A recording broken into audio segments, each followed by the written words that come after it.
வள்ளுவன் கீழங்கு பாரதி என்றொரு வரிசையை நான் கண்டேன். அந்த வரிசையில் உள்ளவர் மட்டுமல்ல, நானும் ஏமாந்தேன். ஆத்திரம் என்பது பெண்களுக்கெல்லாம் அடுப்படி வரைதானே. ஒரு ஆதிக்க நாயகன் சாதிக்க வந்தால் அடங்குதல் முறைதானே.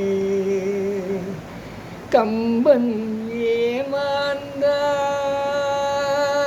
இளம் கன்னியரை ஒரு மலரென்றானே.